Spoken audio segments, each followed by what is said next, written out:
Audio check. 1, 2, 3. 1, 2.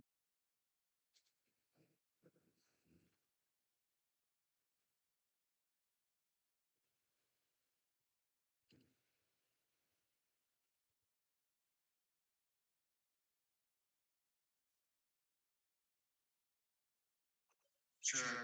1, 2, 3. 1, 2.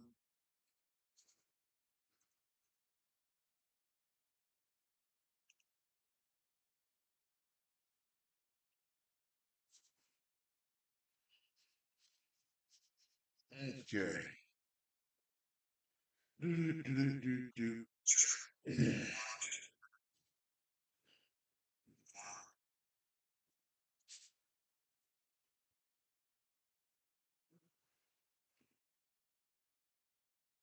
Well, it says it's fine. I don't know what the problem is.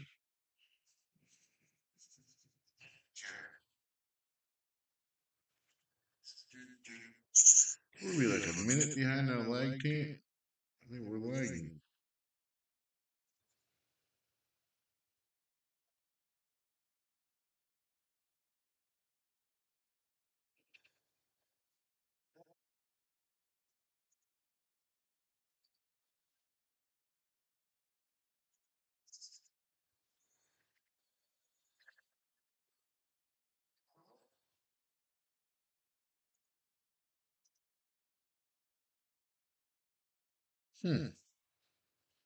That's weird.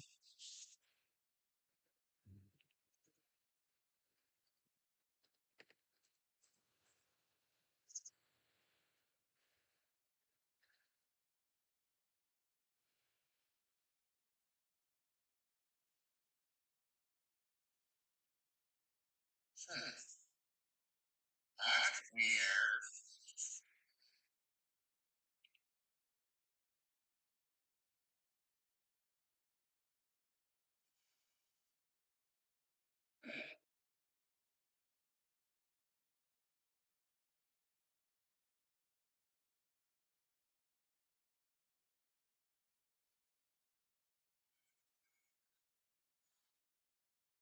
Yeah, that's at least a minute. Maybe two. I need to figure out how to adjust that.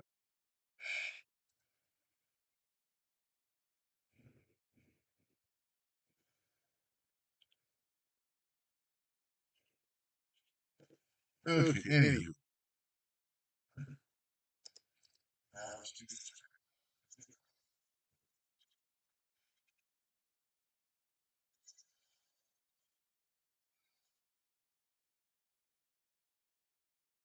Anyway, I digress. We're winding this thing up. So today is August 2nd, 2025. It is 5:20 a.m. And I just been posting videos since I got off the road last night. I got home around 11:30 p.m.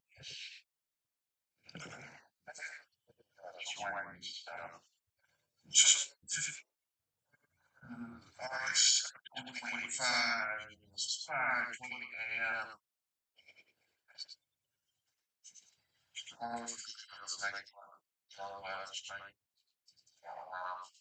Anyway, my intent, while you're hearing the echo in the background from the latency and so it's reverby a little bit, is I want to bring everybody up to speed what's going on with the AI and technology. There's a lot that's been going on in the last couple of weeks, and I've been watching a lot of different videos, um, listening to a couple different groups, between TikTok, YouTube, and all the other usual haunts. Um, but I've queued up so far the most important ones right here on YouTube, and I just want to make it a one-stop shop. So if there's going to be something of interest, if you don't know where your dad is going, you really need to.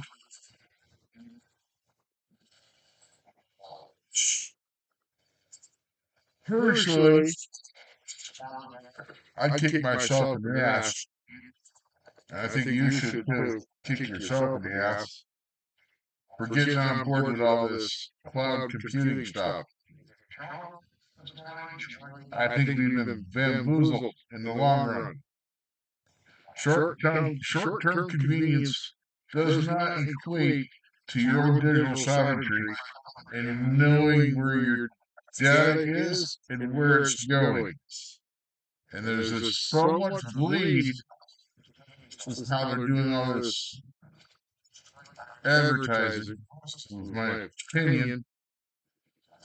I can only offer my opinion because I am not a professional in this field. Now, years ago, if I decided to stay in this field, I can actually give you a legitimate opinion because then I would be vested into it professionally. Whereas this has always been a niche or a hobby and a curiosity for myself. With that said, I really wish I had. If I knew now what I knew then, or if I knew then what I knew now, you know how the saying goes.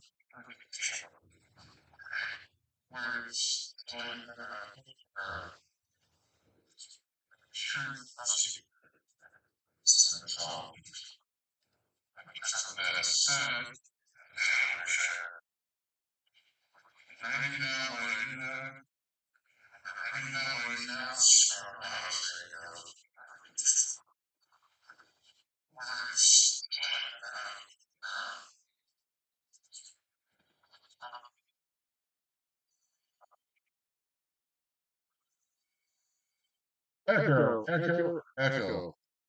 Listen to that echo. Look at that reverb too. Damn.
Waiting for it to stop echoing.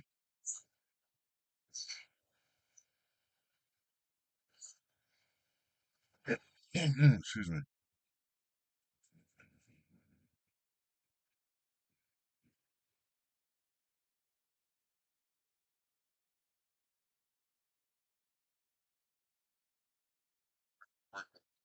Stop echoing.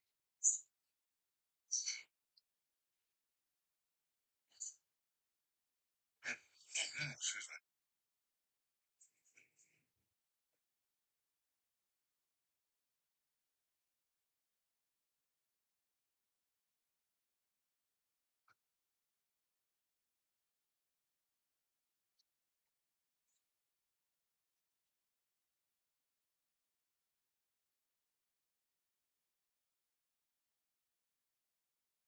Okay, so without further ado, I still have an echo. All right, check, check, audio.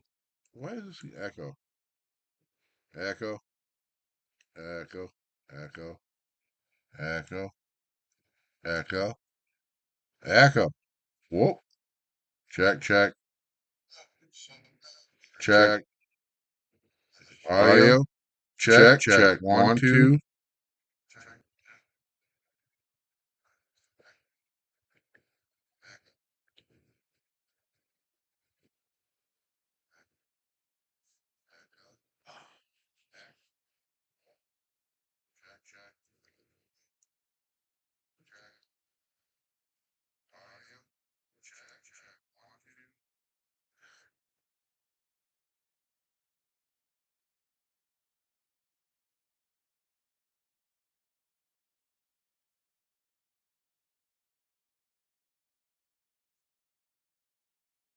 Okay. Anyway, I'm gonna try getting these videos queued up for you and get them played. See, just on deck we got 1, 2, 3, 4, 5, 6, 7, 8, maybe 10 videos. So it's gonna be a minute. And we've already blown 15 minutes trying to do this, get set up. Normally I just record and drop and don't do that much on a live. But I figure I'd try something different. Here we go.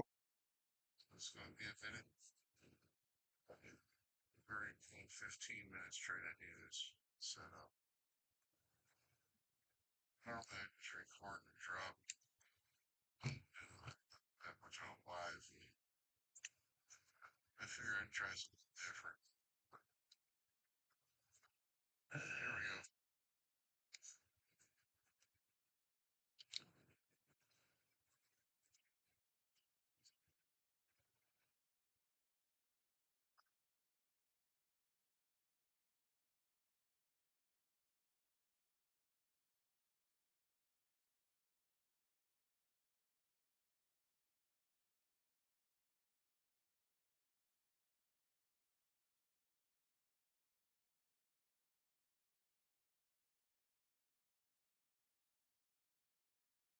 Let me tell you the biggest story of the day, and I think it is the biggest story possibly of all mankind as of today. It's going to change rapidly.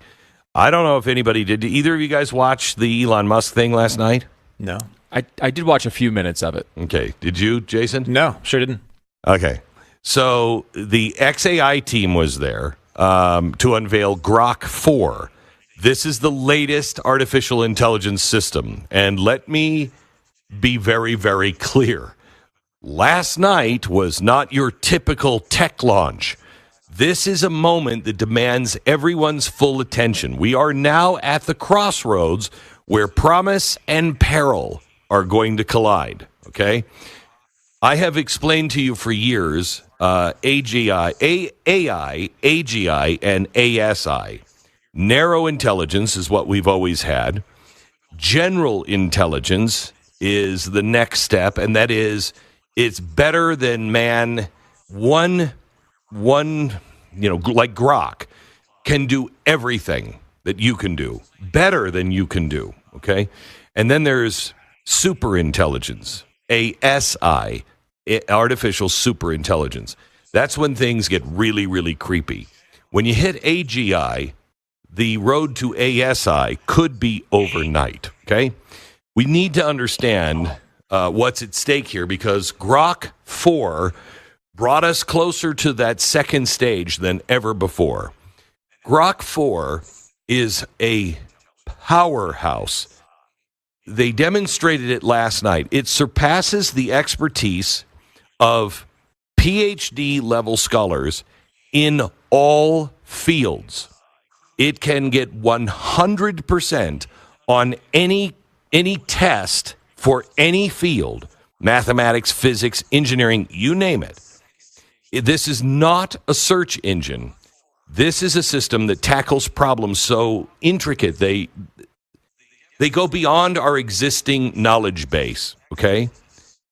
Let's say we have a fusion reactor and the magnetic containment system goes down. I don't even know what I'm talking about at this point, but it goes down. And the top minds all on Earth are like, I don't know what to do.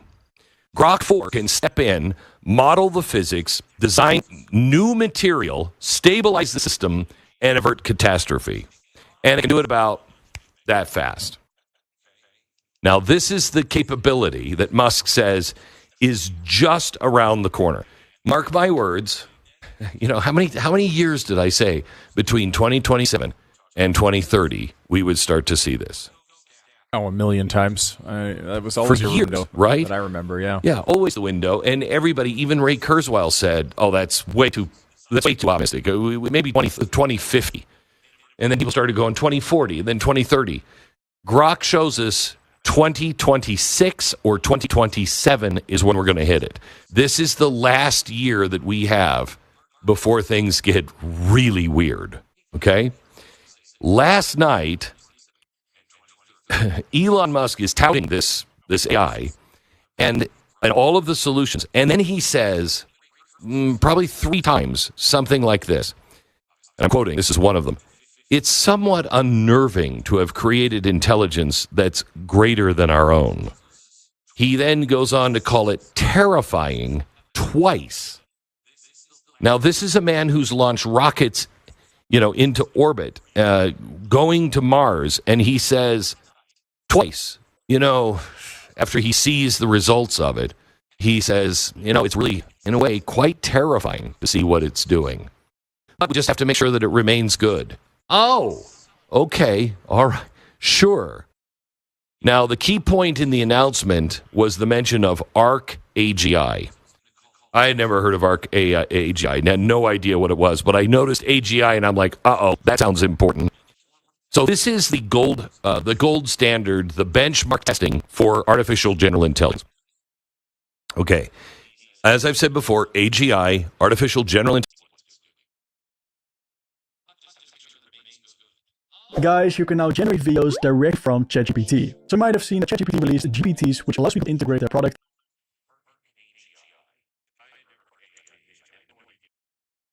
As I've said before, AGI, artificial general intelligence, is a machine that matches all human cognition across all domains. Reasoning, creativity, problem solving, not just specialized tasks like playing Go or analyzing X-rays. Everything. For instance, Musk said by mid-next year to the latest end of next year, it will be able to create a full-length movie just from a text prompt and do it all at once. So in other words, it'll say create a movie and you just explain The Godfather. It will do the casting, it will do the writing, it will do the filming, if you will. It will score the music, and it will happen that fast, almost in real time. We are nowhere near the computational power now to do that separately, but this will do it all at once. It will make a movie with all of it simultaneously. So the ARC AGI system is the benchmark on how close are we to AGI. Remember, scary things happen at AGI. Terrifying things happen at ASI. ASI could be a matter of hours or days after we hit AGI. Grok 4 scored 16.2% on the ARC AGI scale. Why is that important? You're like, oh, well, they're only 16% away. Because last time, it barely broke 8%. And they took that test last time with Grok 3. And it took us forever to get to 8%. Now, what is it, a year later? We're at 16%. Remember, these things are not linear. The next time we could be at 32, we might be at 64. We are on the verge. This is the last year of, I can't believe I'm saying this, of normalcy. Okay, this year is, we're going to look back at this year and probably 2 years ago. God, remember the good old days when everything was normal, you could understand everything? This is how close we are. This, everything you and I talked about last night, Sue, about what we're doing in January, does it make it even more critical that happens like, I don't know, right now? Yeah, for sure.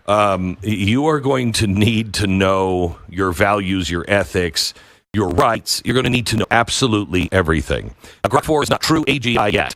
Lacks the full autonomy and the generalized reasoning of a human mind, but it is the closest that we have come. It's a system that can adapt, innovate at a level that outpaces specialized AIs by a wide margin. This is a milestone. This is not a destination, but it's something that should jolt everybody awake. So here's what's coming in the next 6 months. By December 2025, that's this Christmas, December 2025, he believes, Musk, that Grok 4 will drive through breakthroughs in material sciences. So in other words, Imagine a brand new alloy that is lighter than aluminum, stronger than steel, and it revolutionizes aerospace and everything else. Or a drug that halts Alzheimer's progression tailored to a patient's DNA. Grok will drive breakthroughs through material science, so brand new materials that nobody's ever thought of, pharmaceuticals that we never thought could be made, and chemical engineering, putting together chemicals that no man has ever thought. That's going to happen by December. Imagine a chemical compound that makes carbon capture economically viable. The climate change stuff, that's over. It will be over because this will solve that. These are not fantasies. This is Grok 4. Musk said something I never thought. He said he believes within the next year, by 2027, Grok 4 will uncover new physical laws. So that will rewrite the understanding, our understanding of the entire universe. That there will come new, like there's gravity. Hey, you know what? There's another law here that you never thought of. Wait, what? That, he says, will come by 2027. This is going to accelerate human discovery at an unprecedented scale. I told you at some point, I said by 2030, it might be a little earlier than that. Things are going to be happening at such a fast rate, you're not going to be able to keep up with them.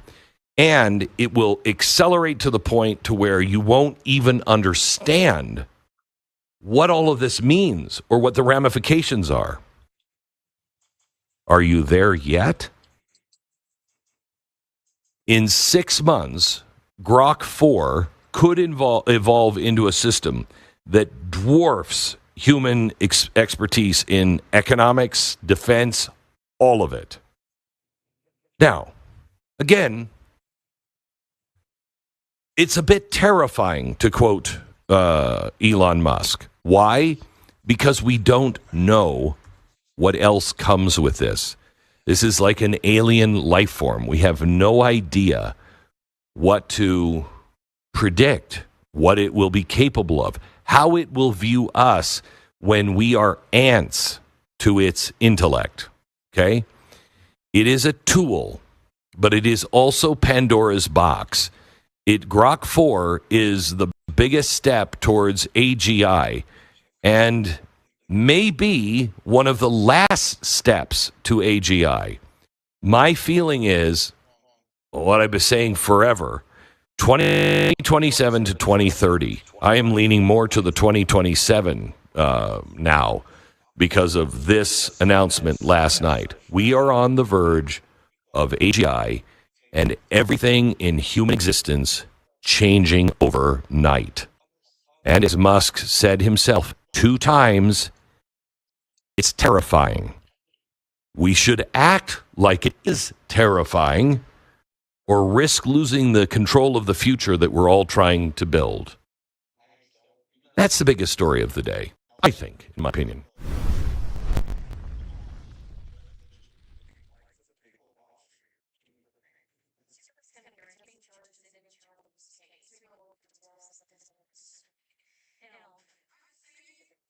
Automate workflows without a single line of code. You're in command with one-click N8N deployment on a VPS with Hostinger. Create custom nodes and automation templates at lightning speed on a secure VPS.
AI just passed a human test meant to keep it out. OpenAI's CEO says GPT-5 feels like a nuclear bomb, and Meta offered $1 billion to a single researcher who said no. Yeah, this week in AI, it's absolutely unhinged. From ChatGPT new update to AI agents clicking, "I'm not a robot" without blinking, things are getting wild. And after all that, we'll dive into even more breaking AI news. From Google and Microsoft's latest upgrades to NVIDIA's record-breaking model and Adobe's new AI magic in Photoshop. So let's talk about it. All right, let's kick off with the one that affects the most people right now, ChatGPT's brand new study mode. If you've ever used the chatbot for homework, studying, or even prepping for an exam, you already know how tempting it is to just get a full answer instantly. Ask it about Bayes' theorem and it'll just hand over a polished explanation, or even write your full assignment for you, no questions asked. It sounds helpful, but if you're trying to learn, it kind of defeats the purpose. Study mode changes that completely. Now, instead of just giving answers, ChatGPT actually walks you through concepts step by step, like a real tutor that doesn't sleep, doesn't judge, and never runs out of patience. It starts by asking you what you're trying to learn, how much you already know, and then it tailors the explanation to match your level. So if you're struggling with a topic like sinusoidal positional encodings or discrete math, it's not just dumping code or definitions at you, it's explaining them in a structured way while also throwing in some self-check questions, hints, and prompts to make sure the info sticks. It even adapts based on your past conversation, so if you're working on the same subject for a while, it remembers and builds on that. And it's not just answering questions, it's actively guiding the learning process. Think Socratic questions, breakdowns of complex ideas in manageable chunks, and feedback designed to help you reflect as you go. Honestly, the structure feels like a mini course. And this isn't just AI guessing at what might help. OpenAI built it with input from teachers, scientists, and pedagogy experts to make sure it aligns with actual learning science, stuff like metacognition, cognitive load management, and curiosity building. Now, this isn't just about making students smarter. It's also OpenAI's response to a rising problem. Last year alone, United Kingdom universities reported nearly 7,000 confirmed cheating cases tied to AI tools. That's more than 5 per 1,000 students. Just a year earlier, that number was closer to 1.6. So yeah, it's exploding. Considering over a third of college-aged adults in the United States are already using ChatGPT and a quarter of the messages it handles involve school or tutoring, it's a pretty obvious pressure point. But even OpenAI admits this won't stop cheating entirely. Students can still ignore study mode and just ask for full essays. That's why they're saying this needs to be part of a broader industry-wide shift. Schools rethinking how they assess students and maybe even building in AI awareness into their testing systems. Basically, they're trying to set the tone for what responsible AI use in education looks like. And honestly, it's long overdue. One college student, Maggie Wang, said she used study mode to finally wrap her head around sinusoidal positional encodings, a concept she failed to understand multiple times before. After a 3-hour session, she finally got it. She compared it to a tutor who never gets tired, and that's pretty much the vibe study mode is going for. Now let's jump into something that feels straight out of a satirical Black Mirror episode. ChatGPT's agent clicking, "I'm not a robot." Yeah, that actually happened. This is the new Dell AI PC with Intel inside. A PC so ahead of its time, it actually helps you save time. Like, I am not a robot. Yeah, that actually happened. So the agent is part of ChatGPT's growing toolbox. It can browse the web through its own isolated virtual environment, meaning it has access to a browser and operating system that interact with the real internet.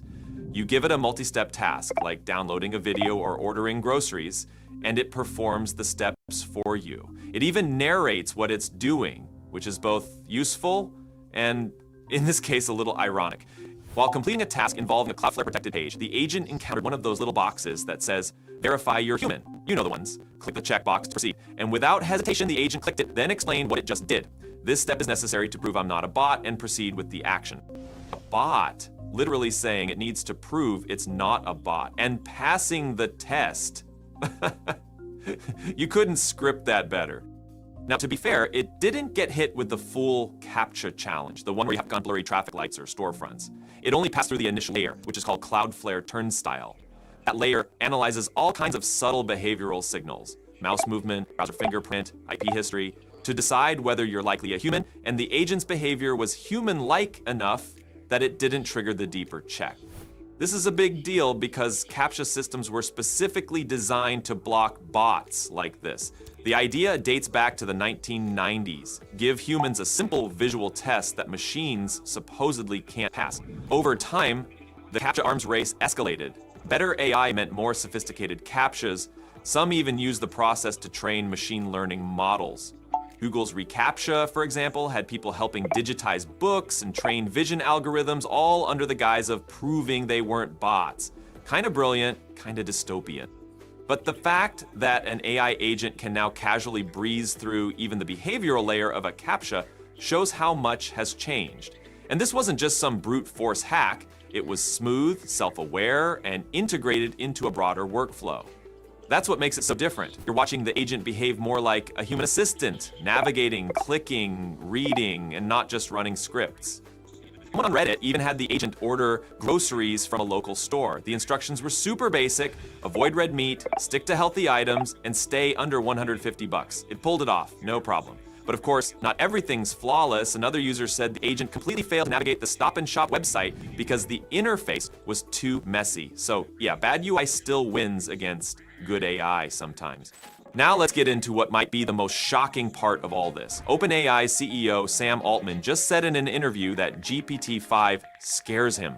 He wasn't vague about it either. He said testing GPT-5 reminded him of the Manhattan Project, the development of nuclear weapons. Yeah, that's the comparison he made. He talked about how fast GPT-5 feels, not just how quickly it responds, but how much it seems to understand. There were sessions where he just sat there, watching what it could do, and felt deeply uneasy. And remember, this is the guy at the very top of the company that built it. Altman also took a shot at the state of AI oversight. He said there are no adults in the room, meaning the systems that are supposed to be regulating and monitoring AI development are way behind. It's moving too fast, and the people in charge don't have the tools or the knowledge to keep up.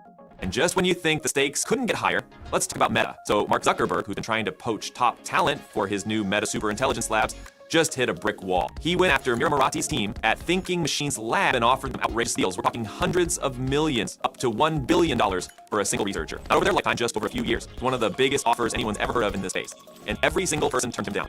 According to a report in Wired, no one at Thinking Machines Lab took offer. Some were offered 200 to 500 million over 4 years. One person was offered a full billion. They all said no. That's not just a flex, it's a statement. A rejection like that at that scale signals that this isn't just about money anymore. These researchers are making decisions based on values, alignment, maybe trust. It said a lot about how they view Meta and possibly how they view Zuckerberg's goals with this new superintelligence team. All right, now, while OpenAI and Mira Murati dominated headlines, there's been plenty happening elsewhere in AI too. Ideogram introduced a tool for generating consistent characters from a single photo. Microsoft rolled out Copilot mode in Edge with multi-tab analysis, voice control, and task execution. Google expanded AI search to handle PDFs, real-time phone video, and launched a new planning feature called Canvas. NVIDIA's Llama Nemotron Super version 1.5 just topped these benchmarks. And Adobe upgraded Photoshop smarter blending, upscaling, and object removal tools. Starting with Ideogram, this update is a big step for anyone who works with visual content. The new Ideogram character feature lets users upload a reference image and generate that same person or character in different styles, scenes, and poses. It's not just another face generator, it's built for consistency, which means the face, hairstyle, and even lighting can stay locked across multiple outputs. For creators working on comics, virtual avatars, or personal brand visuals, that kind of stability is a game changer. You can also mask or unmask areas like clothing, neck, or hair, depending on what you want to preserve. If you're going for a stylized look, there's a fiction mode that pushes the output into more imaginative territory. And when you combine it with Ideogram's existing tools like Magic Fill or Remix, you can actually place that character into custom scenes, adjust lighting to match the environment, and control how closely the output should follow the reference. It's all available now in early access directly from the platform's Character tab. Over on the browser side, Microsoft is starting to reshape how we interact with the internet. The new Copilot mode inside Edge is more than a side panel. It turns your browser into an active assistant. Once enabled, it can read across all your open tabs and provide summaries or comparisons, which is incredibly useful for research or side-by-side reviews. For example, if you're shopping or analyzing competitors, it can highlight differences and surface insights from multiple pages at once. They also introduced a unified input bar that merges search, chat, and navigation into one place, cutting down clicks and switching. Voice navigation is already working too. You can just talk to Copilot and ask it to find content, compare pages, or open new tabs. And while those features are live now, Microsoft is already testing more ambitious stuff, letting Copilot complete real-world tasks for you, group your browsing into topic journeys, or offer smart suggestions based on what you're currently working on. Meanwhile, Google is pushing deeper into multimodal search with major upgrades to AI mode. You can now upload images directly from desktop, something that was previously mobile only, and they're about to launch PF uploads too. That means you'll be able to ask questions about actual documents like lecture slides or white papers, and get direct answers combined with web context. One of the more interesting editing a video used in making all the decisions alone. Trim this, cut this, fix that. Now, you've got Underlord, an AI agent that knows what makes a video good. Just upload a file or record a script. Tell Underlord what you want and watch it go to work. It can read your script, watch your video, and decide what to do next. You direct, and Underlord edits. Imagine you had a co-editor who knew how to make any video you wanted and make it good. Well, now you do. Say what you want, and Underlord makes it happen. Never edit a video alone again.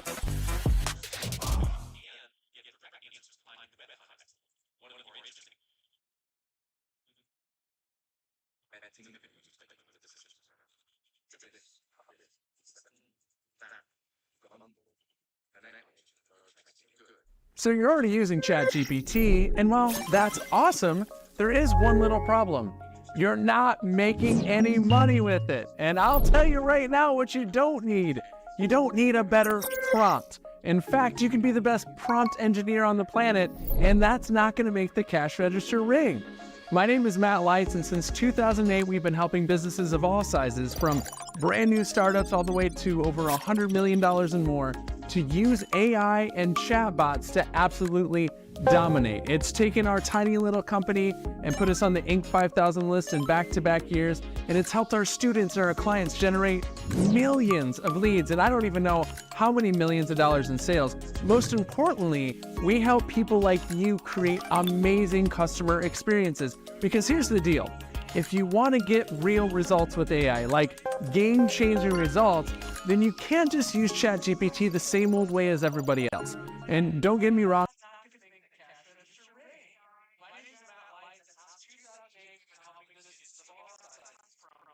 one of the more interesting additions is Canvas, a planning tool that opens in a side panel and stays active across sessions. Whether you're building an itinerary, organizing research, or tracking a task list, it gives you a persistent workspace where your search evolves with your goals. On mobile, Search Live is also rolling out. This lets you point your camera at an object or scene and talk with AI mode in real time based on the live video feed. It's built on top of Project Astra and accessed through Google Lens. Chrome's getting smarter too, with a new Ask Google About This page option right in the address bar. Plus, deeper AI responses when you highlight content or tap Dive Deeper. Switching to models, NVIDIA's Llama Nematron Super version 1.5 just made a strong entrance. It's topping the Artificial Analysis Intelligence Index leaderboard, beating out other open models in math, science, reasoning, coding, and chat. What's different here is how efficient it is. It runs on a single NVIDIA H100 GPU, but still outperforms in both accuracy and speed. This makes it extremely practical for anyone building serious AI agents or assistants that need to think through complex tasks. The model was trained using entirely synthetic datasets, over 26 million high-quality rows generated from models like Qwen 3 and DeepSeek. It went through several layers of post-training, from supervised fine-tuning to advanced reinforcement learning techniques like DPO and RLVR. All of that was aimed at improving reasoning, function calling, instruction following, and more, and soon you'll be able to deploy it using NVIDIA NIM microservices with minimal setup. And finally, Adobe just dropped a set of AI updates for Photoshop that'll save a ton of time for creators. The new Harmonize feature lets you insert objects into a scene and automatically matches the lighting, tone, and shadow so it looks like it was always part of the image. Generative Upscale improves resolution up to 8 megapixels without making it look over-sharpened or artificial, which is a big help when printing or working with older files.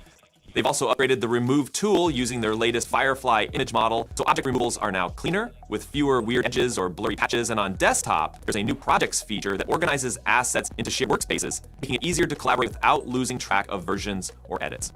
All right, your turn. Is AI crossing the line when it starts clicking, I am not a robot, and actually gets away with it? Let me know what you think down below. Make sure to like, subscribe, and turn on notifications. Thanks for watching. Catch you in the next one.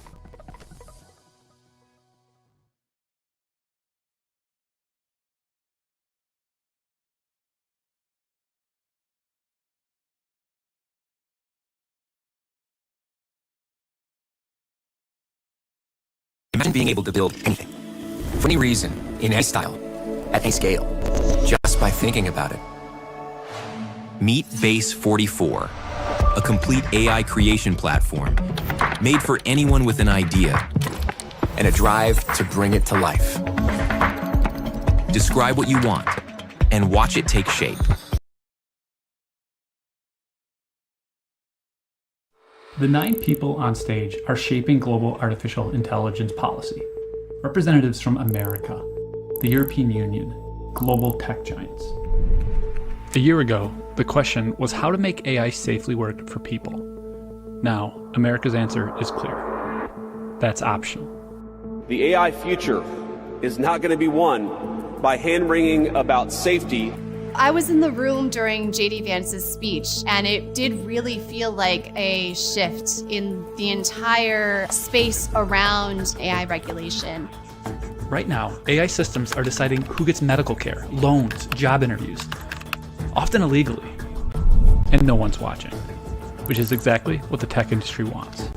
Now, the most powerful companies in the world are mounting an unprecedented lobbying push to make sure it stays that way. State lawmakers could soon be barred from regulating artificial intelligence for the next decade. I guess shocked is the wrong word. More horrified, right? And they're calling it a favor. The biggest risk could be missing out. But here's what the executives don't want you to know. Why the rush? Why buy influence at every level of government? Why risk dismantling legal protections that took decades to build? Because behind the promise of a golden age for humanity, they're hiding something much more cynical. About 6 years ago, a health insurer worked with hospitals to use AI to determine patient care. The algorithm saw less money spent on Black and poor patients and concluded they needed less care. This wasn't a lab experiment, but something deployed across 200 million Americans. We have laws that make this illegal. In fact, we have a whole bunch of rules to protect people from all sorts of abuse. Antitrust laws to keep powerful businesses in check, protections for consumers and children, rules that keep your medical records private, civil rights, labor protections, equal opportunity, intellectual property.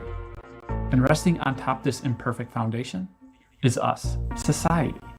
But right now, companies are using AI in ways that break these laws. And most of the time, nobody knows until the damage is done. Much of what we know is the product of, whistleblowing or investigative journalism or independent research, rather than companies doing their due diligence and making sure that in the first place they're complying with the laws that we already have. That's Sarah Myers-West. She previously advised the Federal Trade Commission on artificial intelligence. The way that AI's opacity works is that it makes it harder for us to seek accountability. Artificial intelligence executives tend not to talk about this. Instead, we hear stuff like this. We can cure all disease, we can travel to the stars, we have unlimited power. To be clear, there are some really promising applications of AI, but the biggest ones are in the future. Here's what we know is happening right now. Amazon hoarding recordings of your kids indefinitely? Your biometric data being harvested and sold to police departments? Companies rejecting job applicants based off of facial analysis? Health insurers are accused of using AI to mass reject medical claims. Landlords may use it to collude around rent prices. There's probably more. We don't know because there's no federal laws that require companies to tell us what's actually going on. So that's where the state stepped in. Right now, states like California, Colorado, and some others are considering bills that sort of address AI. Brian Merchant covers technology. He's been watching Silicon Valley's AI push from the beginning. These bills? According to Brian, it's basic stuff. Follow the law, be transparent about AI use, common sense guardrails to ensure AI is subject to the same rules as everything else. Then in May, something changed. Buried deep in Trump's big beautiful budget bill was a provision.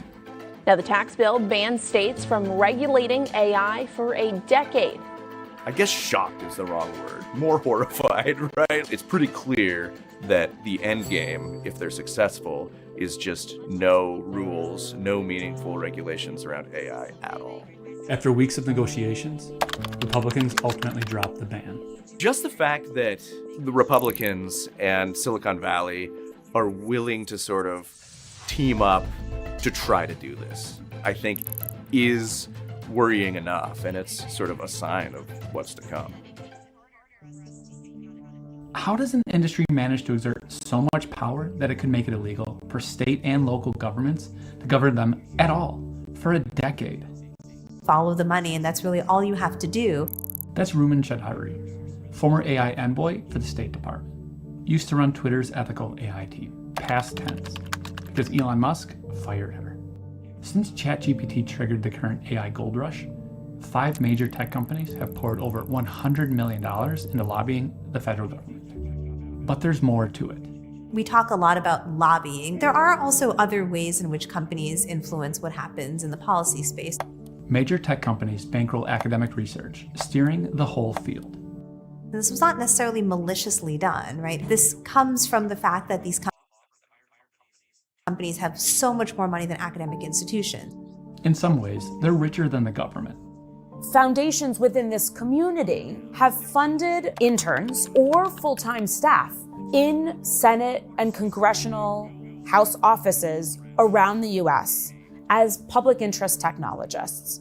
Theodora Skiatis worked with Roman at Twitter. She was also a victim of Musk. But it goes a lot deeper than paying for congressional staffers to advise politicians. It's the actual bureaucracy itself. The US AI Safety Institute, housed in the National Institute for Standards and Technology under the Department of Commerce in the executive branch, increasingly has absorbed more individuals from this ecosystem. All of this influence, the lobbying, the academic funding, the staffing pipeline, it's having exactly the effect they want. I started this reporting focused on Texas. Policy experts told me that Republicans there were working on a fantastic AI bill. We're setting the tone, and it's being used as a model in other states to say, hey, this is data, it's important, let's protect it.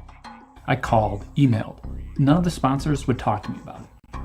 Then a few weeks later, this happened. Representative Giovanni Capriglione is celebrating the success of his omnibus artificial intelligence bill. But the bill was completely rewritten, gutted.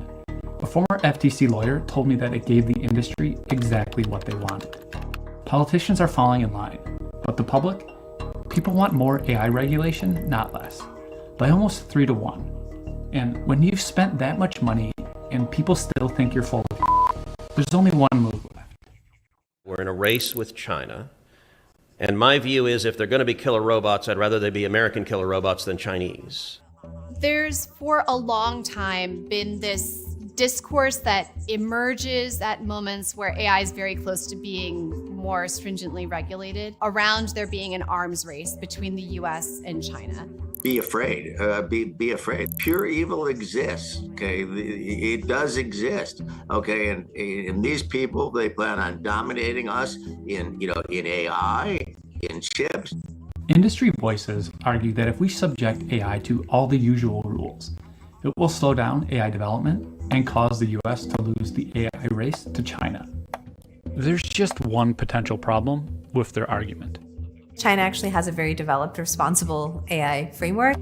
They are one of the best regulated AI environments in the world. I'm concerned that this kind of competitive language is a Trojan horse for deregulation, and where regulation is warranted.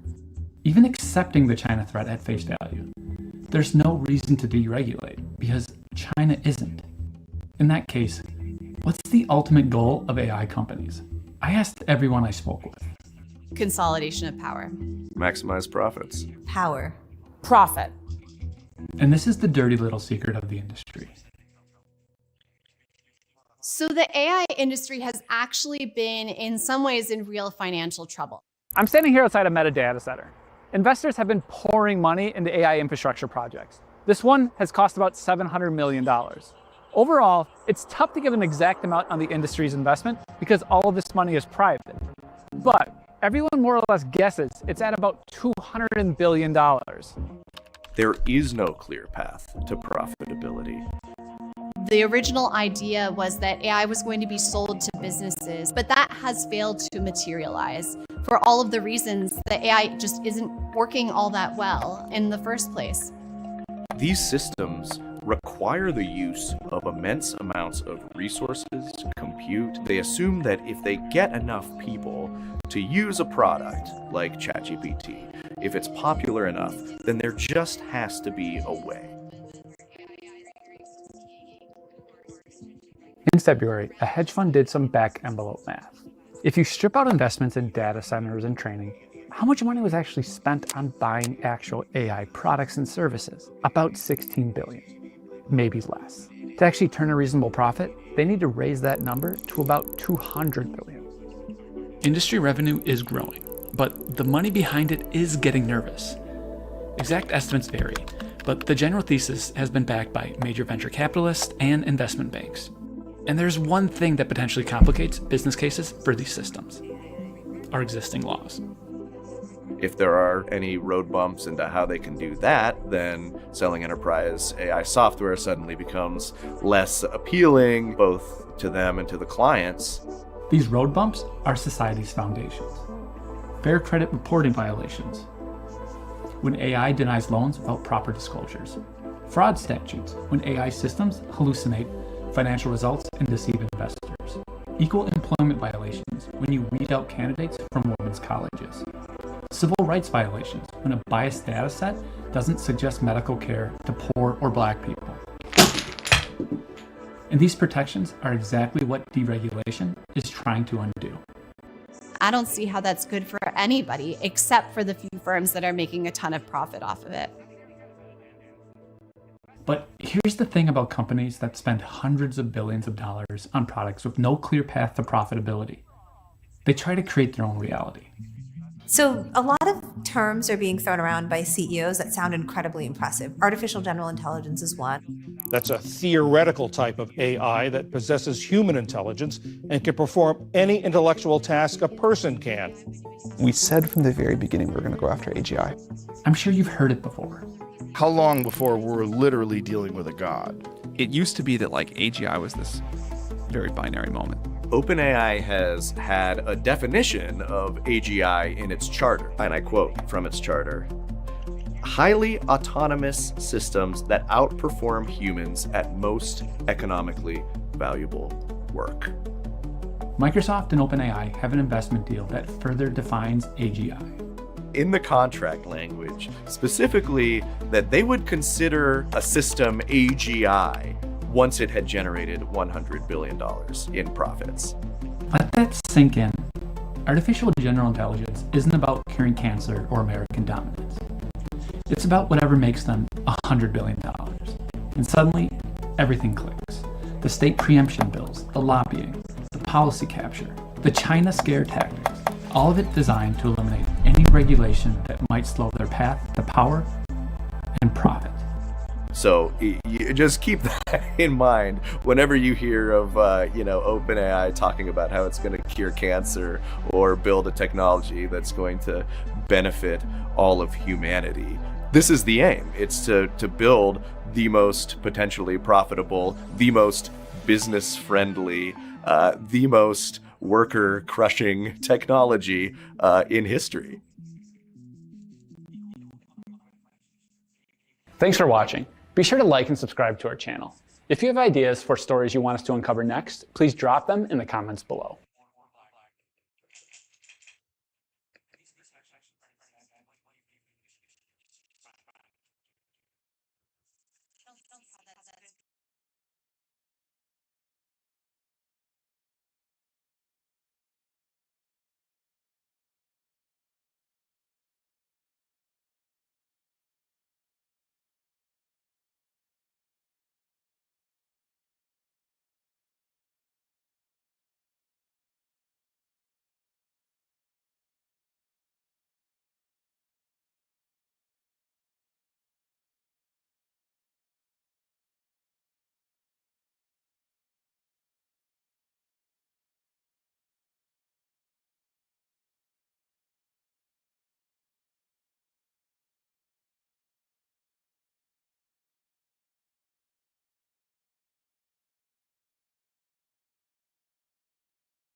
So a lot of terms are being thrown around by CEOs. That's not correct process. Artificial general intelligence. That's a theoretical type AI that possesses human intelligence. It can perform any intellectual task a person can.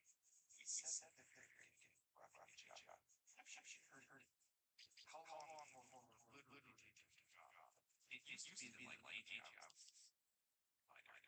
OpenAI has had definition of AGI is a chart I quote from its chart.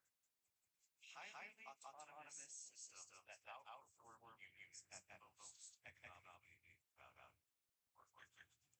Microsoft only defined in the contract specifically that they would consider a system AGI once it's engineered what would be in progress. I think artificial intelligence is about reaching kids more. It's about what happens to us 100. Suddenly, everything closes. The state communications. How secure? The tiniest tech, all designed to integrate regulations. That also owns extremely lethal technologies and surveillance technologies that are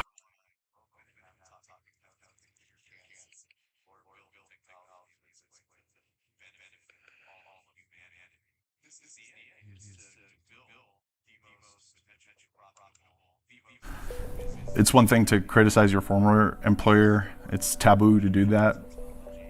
But to criticize an employer that also owns extremely lethal technologies and surveillance technologies that are highly invasive and used in war zones is something else entirely. It's 2025. We're all kind of used to government surveillance.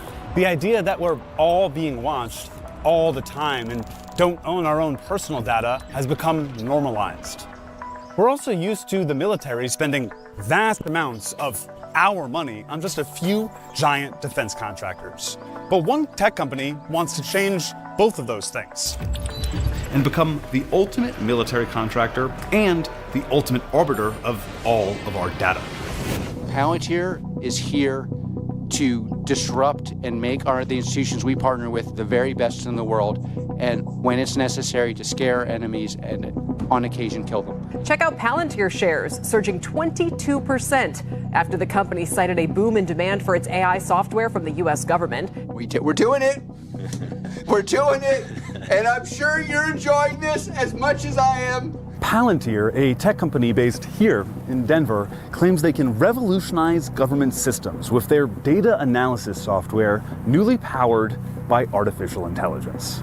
They've been hired by the Department of Defense, the FBI, local police departments, and even the IRS and Wendy's to take in the information those organizations collect even more information, and use that data to draw conclusions. It can be used to completely reconfigure organizations' ontology, its reality, what systems matter, what information matters, what processes matter, how they are structured, what biases are introduced at each of those stages. We talked to a former Palantir employee, dug into decades of research, and listened to hours of Alex Karp's own words to unwrap the layers of Palantir's carefully cultivated sales pitch, how they capitalize on fear, uncertainty, and unrest. I don't think in win-lose, I think in domination. This is a company built for bad times. Bad times mean strong finances internally. Bad times are very good for Palantir because we build products that are robust, that are built for danger. Let's rewind a little. Palantir's story starts with one of the most effective things a company can have for sales: fear. After the September 11th attacks, the United States government began expanding surveillance both at home and abroad. This was, of course, a boon for the defense industry at large. Simultaneously, the Silicon Valley tech industry was growing fast and making people in a once obscure industry very, very rich, very, very quickly. Like the founders and executives at PayPal, known as the PayPal Mafia. Elon Musk, Reid Hoffman, the LinkedIn guy, and Peter Thiel, When PayPal was sold, Thiel had millions of dollars burning a hole in his pocket and an idea. PayPal had developed systems for detecting fraud and crimes on the platform. What if they could use similar thinking to analyze the world at large? So Thiel pulled from his network to build out a new company. One of the first hires was Thiel's Stanford Law School roommate, Alex Karp, who'd gone on after Stanford to get a PhD in not business or computer science or engineering, but neoclassical social theory. They named the company Palantir, after the Palantiri from J.R.R. Tolkien's Lord of the Rings. In Lord of the Rings, a Palantir stone is a magical object that allows its users to predict the future or to see what's going on in a remote location. It was originally created by the elves. It was meant to be used for good purposes. It is potentially a very dangerous technology. It's very powerful. Long have you hunted me? So that's Middle-earth, but what does Palantir do in a regular Earth? And what we do is we use what legal scholars call predicate-based search. So we would look at you, and then we would go out and say, oh, there's lots of different things in your life that may be indicative of someone involved in bad behavior. Put simpler, they make software that makes it easier for their customers to collect and analyze data, and then act on that analysis, with and without AI. By 2013, 10 years after their founding, Palantir's client list included the FBI, the CIA, the NSA, the Marines, the Air Force, Special Operations Command, and more. Did your company help to track and kill Osama bin Laden? You know, we can never. I'll tell you, the closest thing to an answer is there are when you look at when you open the paper and look in the news about these kind of things, there's a 2/3 chance, depending on the country involved, that somehow my company was involved. Fundamentally, the mission that is pushed to employees is that we're solving the world's hardest problems and supporting Western institutions. That is the main driver of sort of this militaristic culture that is developed inside of Palantir. If you do not feel comfortable supporting the legitimate efforts of America and its allies in the context of war, don't join Palantir. This entire message of we are the most lethal, we are the most able to surveil and process large amounts of data. You have created the system which you call kill chain. Privately. Publicly, the lawyers have some innocuous something like tech for the amelioration of unwanted blah blah blah. Some term we're supposed to use. Okay, let's. For me, it's the kill chain. Kill chain sounds good. Kill chain isn't an original term created by Palantir.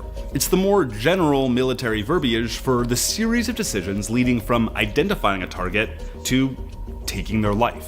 Palantir's contract added their software and artificial intelligence to the kill chain. It's quicker and better and safer and more violent. It's tech that Juan helped market.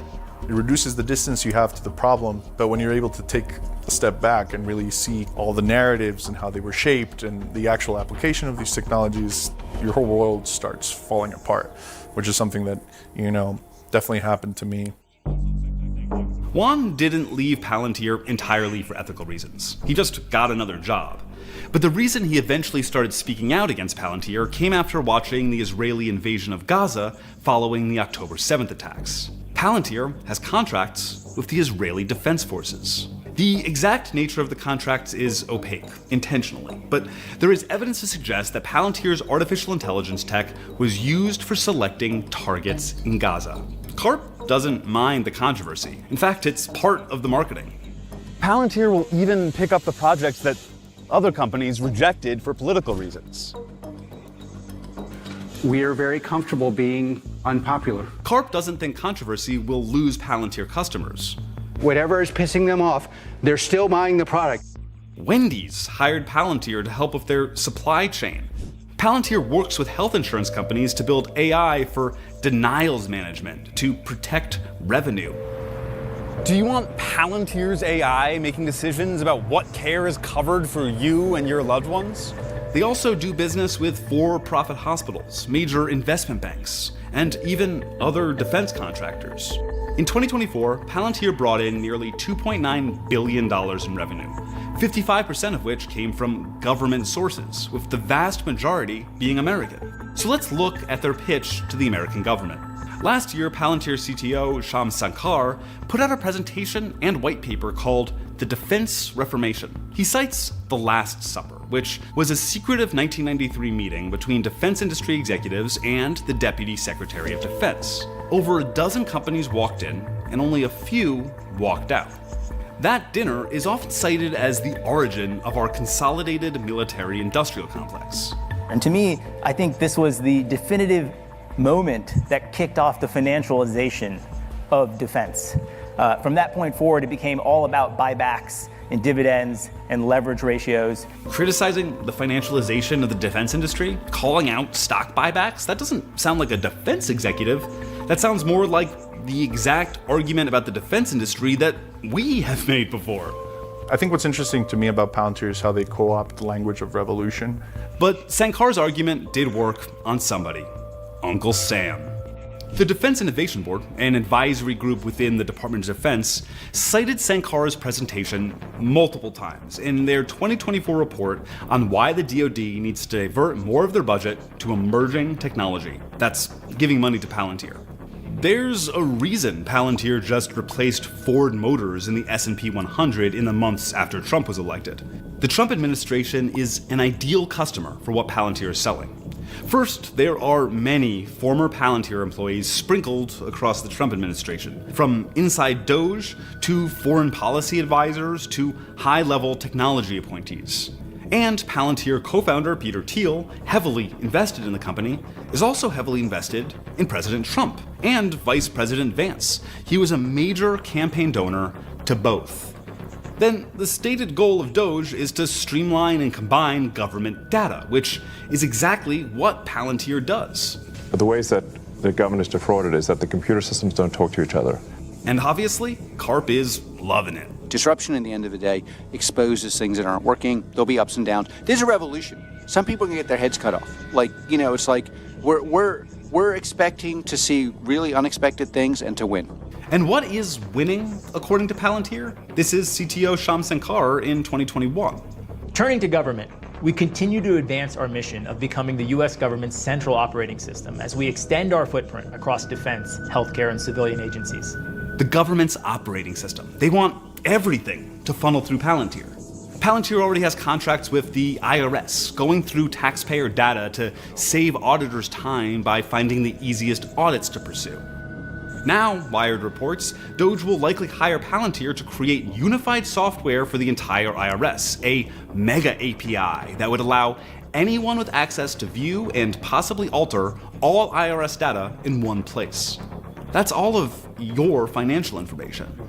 And they have multiple contracts with the Department of Health and Human Services, including nearly $100 million to support HHS's core administrative data and applications, to manage, ingest, and access data securely across business domains.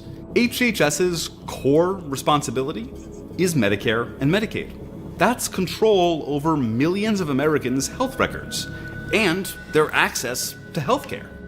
So what does it mean for one contractor to have all that power, data, and taxpayer money as profit, especially as AI gets involved?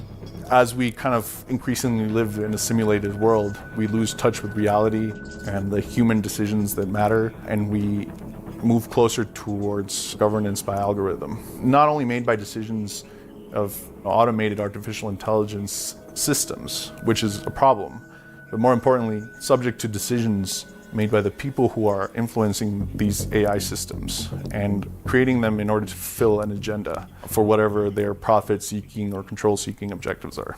And when I see DOGE kind of going into every agency and addressing the IT department first, I see it as an opportunity to try to change reality itself. But so what? Why am I telling you all of this? Palantir has no problem being seen as Big Brother, as all-powerful, as lethal even. We're at the brink of using these technologies potentially to run our government, to run our battlefields, and our personal lives. Using artificial intelligence as a sort of panacea solution across our federal departments, and especially when they're, again, wielded by people with a very distinct agenda puts everyone at risk. It almost feels like that's been the plan all along. Here's co-founder Peter Thiel in 2010 at Libertopia, a libertarian conference, speaking about tech companies and government. The basic idea was that we could never win an election on getting certain things because we were in such a small minority. But maybe you could actually unilaterally change the world without having to constantly convince people and beg people and plead with people who are never going to agree with you through a technological means. And this is where I think technology is this incredible alternative to politics. And here's Alex Karp in 2009 on civil liberties with regards to Palantir's work. The central question, in my view, of civil liberties is how, it's not if the government has data, because let's assume the government has as much data as a health insurance company. It's how is that data being used? Is it being used in a way that's lawful? Meaning, do they have the right to use it? And is it being migrated into places it's not allowed to be used? We allow the enforcement of rules that government ought to enforce. And by the way, my experience is they want to enforce, or at the very least know they need to enforce. And if it's framed in that way, then you can have what is the ultimate Silicon Valley solution. One co-founder openly wants to use the power of the tech industry to affect politics. The other wants his company to have oversight over how the government data they're paid to handle is used. And the founders of Palantir will retain control in the company no matter what, through an obscure ownership structure. Their Class F shares grant them 49.99% of voting power, even if they collectively own as little as 6% of the company. At the start of this journey, I was extremely afraid for the repercussions of this writing, of speaking out, but now I'm like, even more convinced that this is absolutely necessary. We can't replace our current broken system with an even more broken one. And we can't let the worst people in Silicon Valley become our government. It's not about whether you're actually at risk for speaking out or not. It's just the idea that somebody's watching you is enough to push people into silence.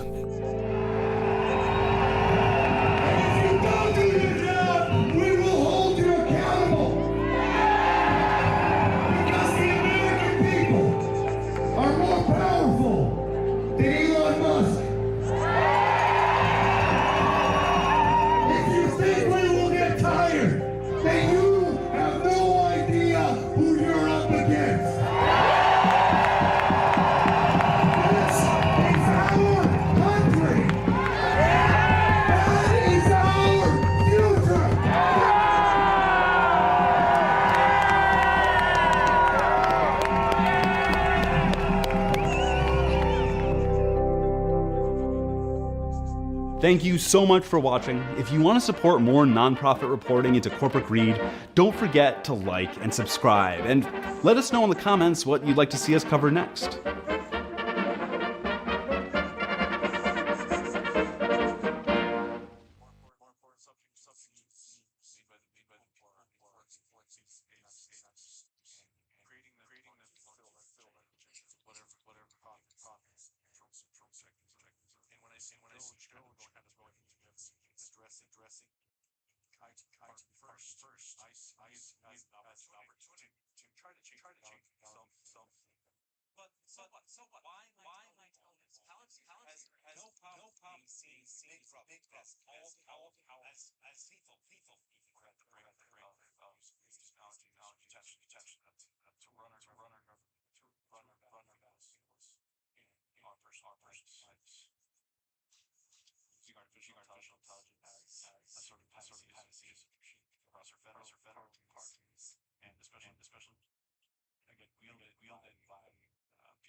This is a video about Palantir, the most terrifying and bloodthirsty tech company on the planet. Our product is used on occasion to kill people. But before we get there, I want to go back in time to July of 2010, when two people on the geek forum Less Wrong got into an argument about the future of artificial intelligence, which resulted in the thought experiment called Rocco's Basilisk. Now, as a warning, if you haven't heard of Rocco's Basilisk before, then I wouldn't blame you if you want to go skip to the next video in your queue, because some people believe that merely knowing about this idea is enough to doom you to an eternity of hellish torture at the hands of a malevolent AI overlord. So skip ahead if you need to. But if not, and you're still here, let's get into it. Rocco's Basilisk argues that artificial intelligence, by its very nature, is all but destined to achieve dominance over the planet by accelerating its own computational powers into a self-reinforcing cycle where it grows exponentially. This is what's known as the singularity. But the biggest hurdle to achieving this goal is the time that it takes to reach that super powerful form. The internet user Rocco believed that it was possible for a non-existent artificial intelligence to will itself into existence from the future by blackmailing the humans of today. Now, specifically, this would mean that an AI would torture anyone who didn't spend every possible resource in the present day to bring about its existence in the future. It's merely by learning about this idea of Rocco's Basilisk, you are either doomed to an eternity of torture, or you must spend your life making sure that the torturer becomes a reality. Now, if that all sounds a little convoluted to you, yeah, you would be right, because it reverses causality and posits that an effect can come before a cause. And yet, this idea has traction among a certain segment of the technological oligarchy, particularly among a community known as effective altruists, or alternatively, accelerationists, who advocate for a reckless advancement of technology above all other considerations. But even if Rocco's Basilisk is not real, and that there isn't a time-traveling or at least time-influencing AI in the future, people might still be unwittingly bringing this technology into existence anyway. And this is where Palantir sits at something of a crossroads. This one super powerful artificial intelligence company has won billions of dollars in government contracts and, despite its ministrations to the contrary, almost definitely centralizes all personal data on every person alive today into a single repository that they control. Now, we already know that its algorithm and mass surveillance capabilities can both predict what individuals might do next and track their movements in real time.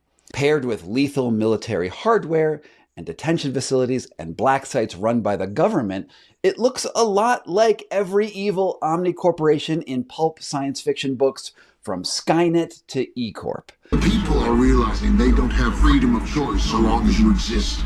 The people are waking up, no longer accepting your economic slavery. But wait, it gets worse. I looked up the original post by the user Rocco and found that there was more to the Basilisk than the eerie blackmail proposition that YouTubers and the media have generally focused on. The original title, before it was taken down by the site's admin for being an existential risk to its readers, was, quote, "Solutions to the Altruist's Burden, the Quantum Billionaire Trick." It's mostly philosophical gobbledygook. Just take this sentence, for example. This seems to be what CEV, coherent exploitative volition of humanity, might do if it were an acausal decision maker, and with a footnote that goes underneath it to explain what that means. But I can almost puzzle out what it was trying to say, but I'm not sure it's worth it. The post doesn't even mention the word basilisk a single time. The moniker actually came a few months later when another user said that the argument resembled the Greek mythological creature whose mere gaze can turn a person to stone. And as an aside, I first learned about a basilisk while playing Dungeons and Dragons as a kid, and it's a hell of a monster. Anyway, after briefly describing the AI's blackmail plot, Rocco pivots to the inexplicable rise of Elon Musk as a titan of industry and his plan to colonize Mars. Rocco holds Elon up as an ideal and says that everyone who thinks that this basilisk idea is plausible should attempt to become a tech billionaire themselves in his image by trusting in the many worlds interpretation of quantum physics.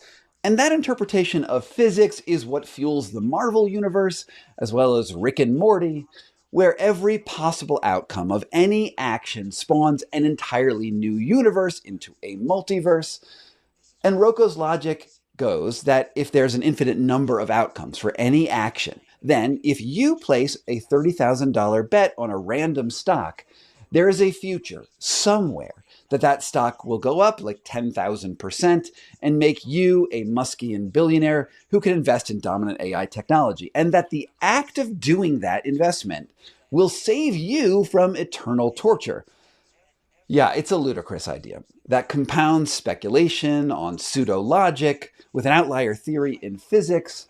But one thing that does catch my attention is the idea that Musk is so central to the AI singularity and that the basilisk wager that he will be favored by our future AI overlords. Indeed, there's a whole cohort of tech billionaire accelerationists who are the good guys in this future where AI is actually in the business of torturing its enemies for all eternity. Now, at its heart, effective altruism and also something called dark enlightenment among the technorati is simply a modern iteration of Machiavellianism where the ends justify the means with a technological overlay where a super technological society is like basically heaven.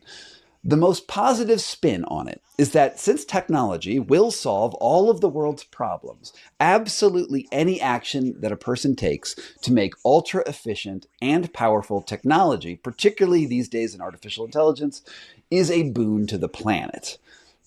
And this is exactly what Peter Thiel has said in the past. We could never win an election because we were in such a small minority. But maybe you could actually unilaterally change the world without having to constantly convince people and beg people and plead with people who are never going to agree with you through a technological means. Peter Thiel is one of the two founders of Palantir, and you've no doubt heard about him before. He's the tech billionaire who first made his fortune along with Elon Musk when they founded PayPal. He wants to live forever. He was instrumental to dismantling free speech protections for the media with his lawsuit against Gawker and is generally the embodiment of a preposterous tech villain. He also heavily donated to J.D. Vance's political career.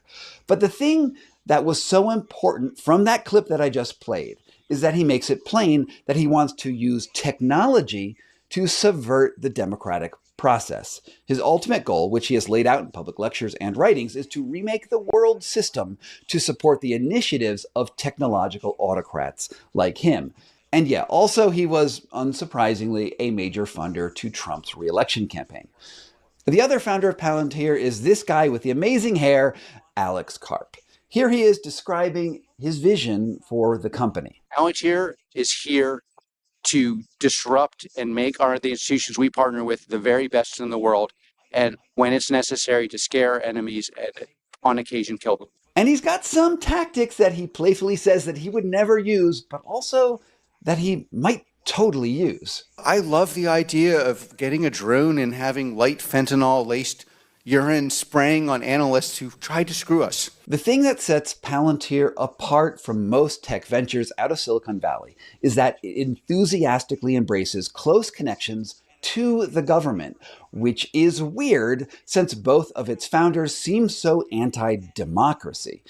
Palantir's suite of tech tools are a surveillance state's wet dream. The corporation pioneered predictive analytics first despite fraud in Medicare and Medicaid with a $250 million in funding from the Obama administration, and then quickly metastasized across the government information infrastructure over the last decade to provide intelligence analysis and predictive policing with an alphabet soup of three-letter agencies from the CIA and FBI to DHS and ICE. It's also a core asset in intelligence gathering operations in all branches of the American Armed Forces. And in 2016, and this part is important, it acquired a company called Kimono Labs, which specialized in hoovering up and archiving all publicly available information on the internet, sort of like a private version of the Wayback Machine. And the reason that I'm highlighting this purchase is that Palantir's owners frequently state that they are in the business of software and not data brokers. You know, the Palantir platform, despite what you might read at the New York Times, if you wanted to use the deep state to unlawfully surveil people, the last platform on the world you would pick is Palantir. But frankly, I just don't believe what Karp is saying. If that were true, then it wouldn't make any sense as to why they would bother purchasing a data scraping company. Indeed, what is the point of surveillance if it's not also recording and then utilizing all that information? What everyone can agree on, however, is that its systems and philosophy are based on the Air Force's manual on targeting, specifically identifying, acquiring, and if need be, destroying military objectives. We are the most lethal, we are the most able to surveil and process large amounts of data. You have created the system which you call kill chain. Privately. Publicly, the lawyers have some innocuous something like tech for the amelioration of unwanted blah, blah, blah. Some term we're supposed to use. Okay, let's... for me, it's the kill chain. Kill chain sounds good. This kill chain is not just for military targets, let's remember that. It's actually for everything that Palantir puts its hands on. Killing doesn't only mean death, but actually eliminating the effectiveness of the opponents, of the people who hire Palantir. I don't think in win-lose. I think in domination. And Palantir's footprint is everywhere. Various Palantir systems are being used on the front lines of the war in Ukraine. They were crucial to tracking down and killing Osama bin Laden, and integral to the Israeli military's operations across Gaza, just to name a few. In other words, Palantir has been a central driving force for all modern warfare where information leads directly to operational objectives.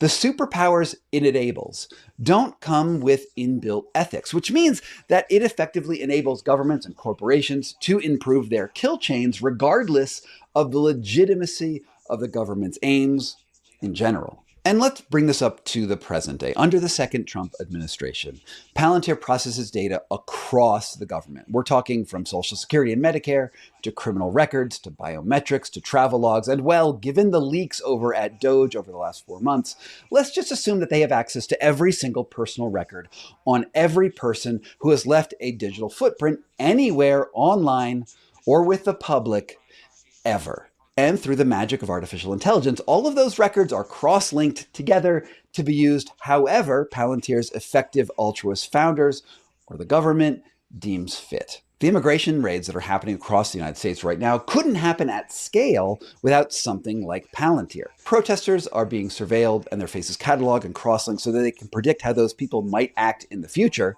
And this isn't so different from what Google does to predict your browsing habits or Amazon to predict your shopping habits, just in case that these protesters might become targets for future government operations. Okay, so you get it. Palantir is an evil, panoptic corporation ripped right out of the pages of a dystopian science fiction novel. It is Big Brother, but what does it have to do with Rocco's basilisk? Honestly, maybe nothing. Perhaps Rocco's basilisk was simply a thought experiment that germinated out of the same philosophical soil that Peter Thiel and Palantir's other founders promote. I couldn't find any direct writings by Karp, Thiel, or even Elon Musk specifically addressing Rocco's basilisk. No one in power is claiming that they are being influenced by a future AI to bring it into existence.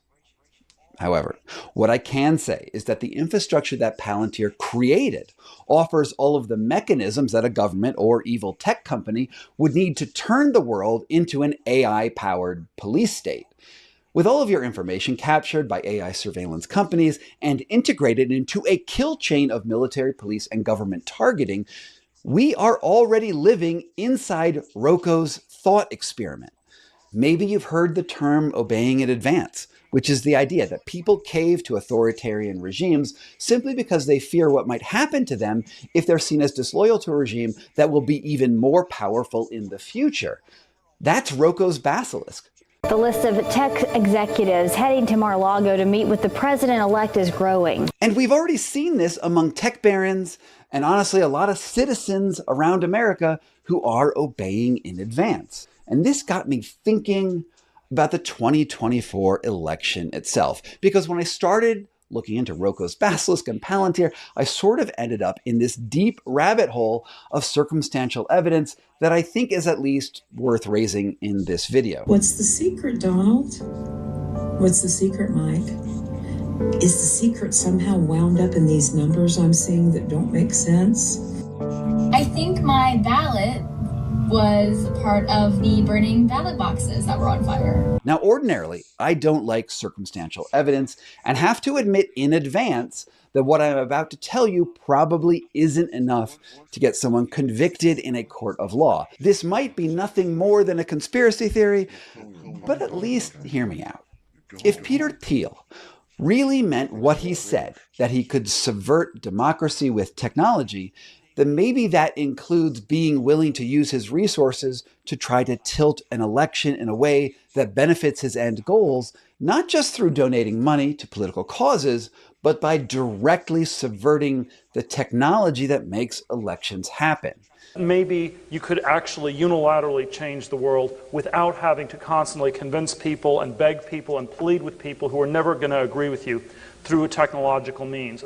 Since the 2024 election, an organization called the Common Coalition has gathered data showing statistical irregularities in swing states, with people voting for Trump at the top of the ticket, but going blue down the rest of the ballot. And it seems contrary to every election before it. Indeed, think about this for a minute. How many people have you personally spoken to, or maybe even seen post on social media, who have said that they are going to split their ballot in that way?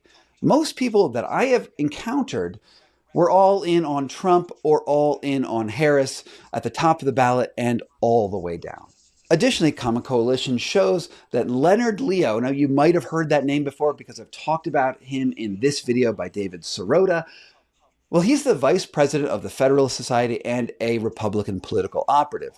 Well, Leonard Leo sold an election hardware company that services 70% of the voting machines in America to something called Eaton Corp. Now, a few years ago, Eaton Corp partnered with both Tesla and Palantir to remotely activate and update the hardware being used in election systems via satellite connections. Common Coalition argues that the devices could even access air-gapped machines that are not specifically connected to the internet.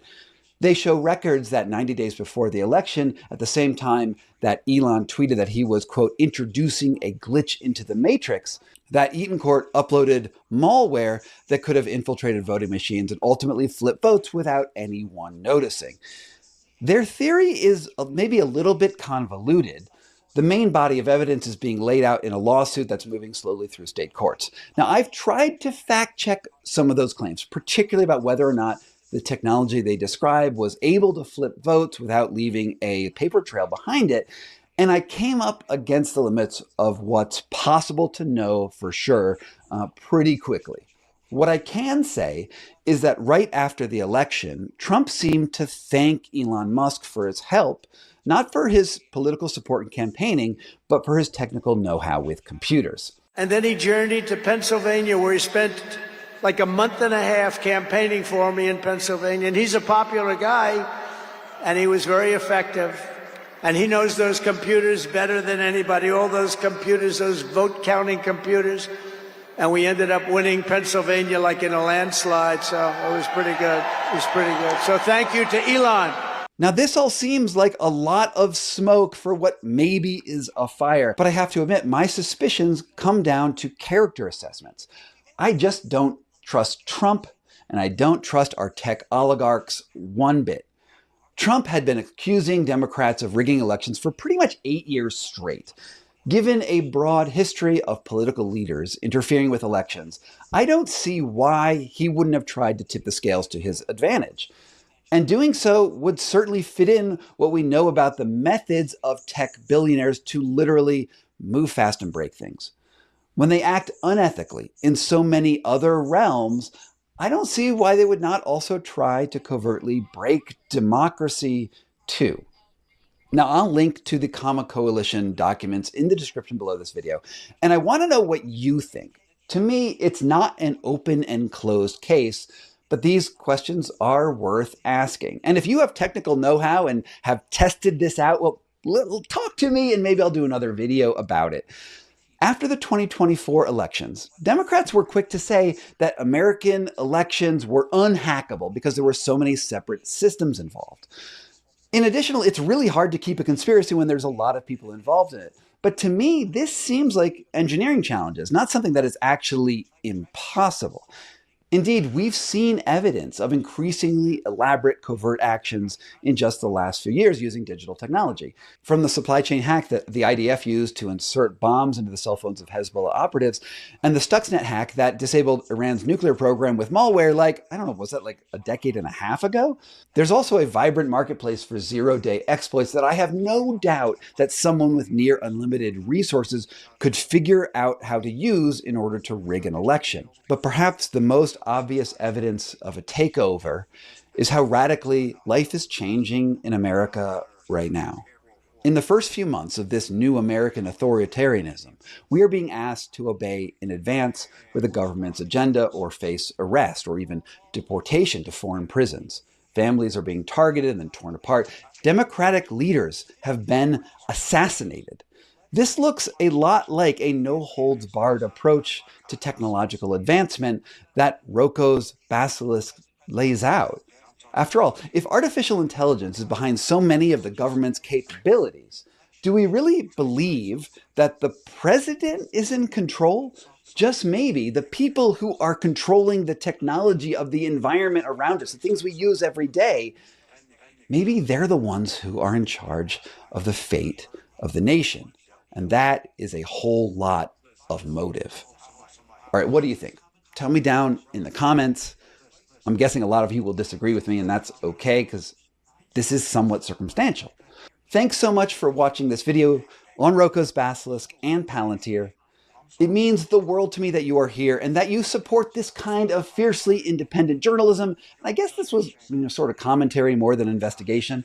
I'd love you to sign up for my weekly newsletter. It's at sgcarney.substack.com. And you'll get sort of free newsletters and updates about whatever it is that I'm working on. But my premium subscribers, the salt of the earth, they also get early access to my videos before they go live to the general public. And they keep this show on the road. There's also like a way to talk to me directly over there in like an internal like chat function that Substack has.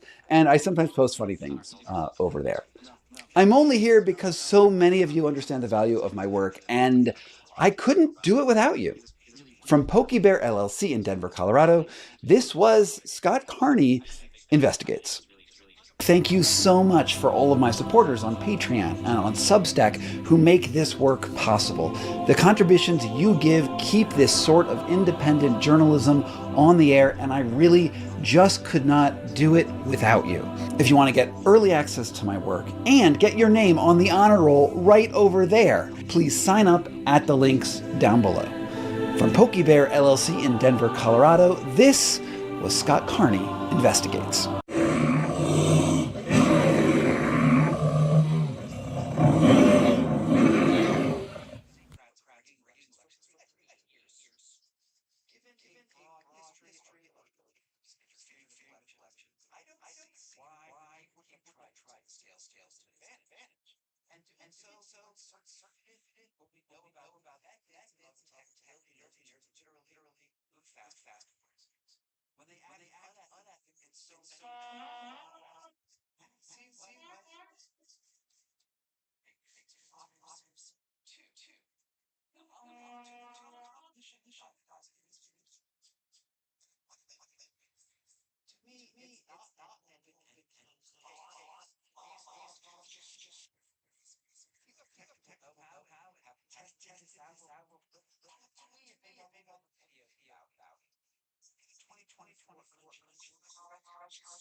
You apply for a job, never hear back.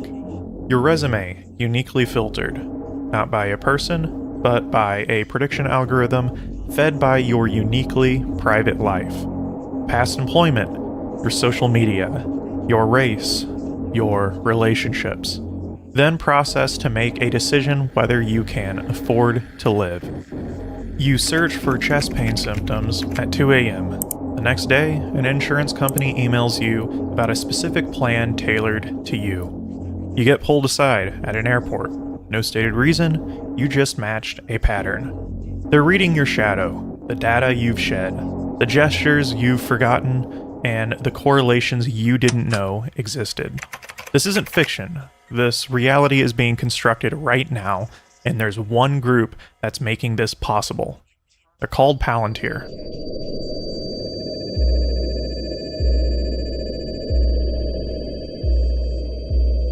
A group that has quietly operated behind the scenes for years.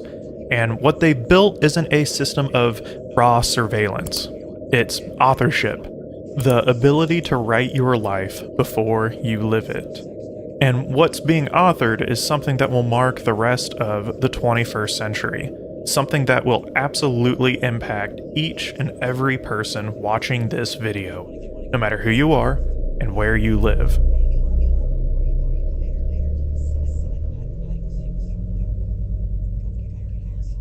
So, who is Palantir?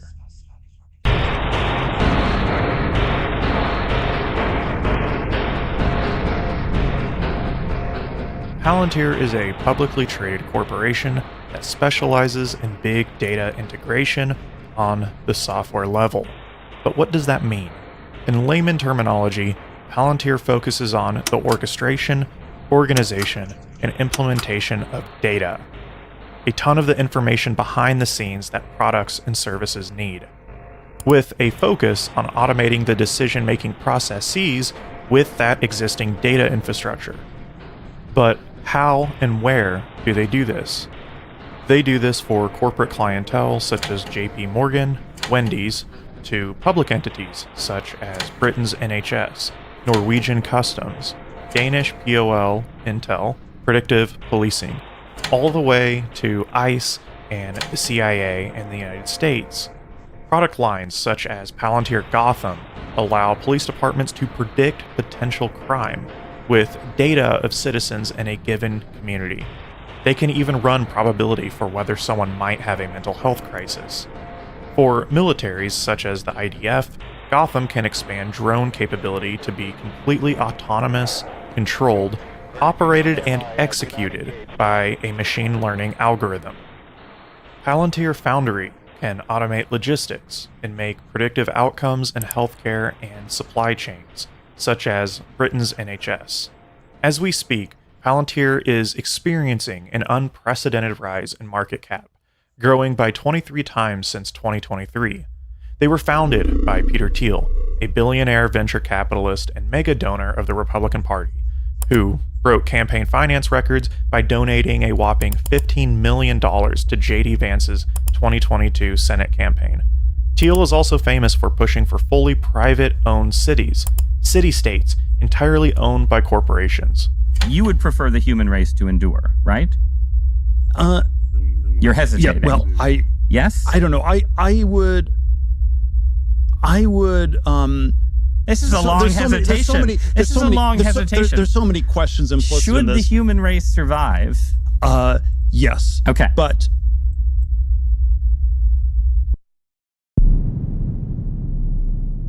the second major player is the eccentric CEO Alex Karp, an odd technology CEO who has remained in the shadows until recently. To disrupt and make the institutions we partner with the very best in the world, and when it's necessary, to scare enemies and on occasion kill them.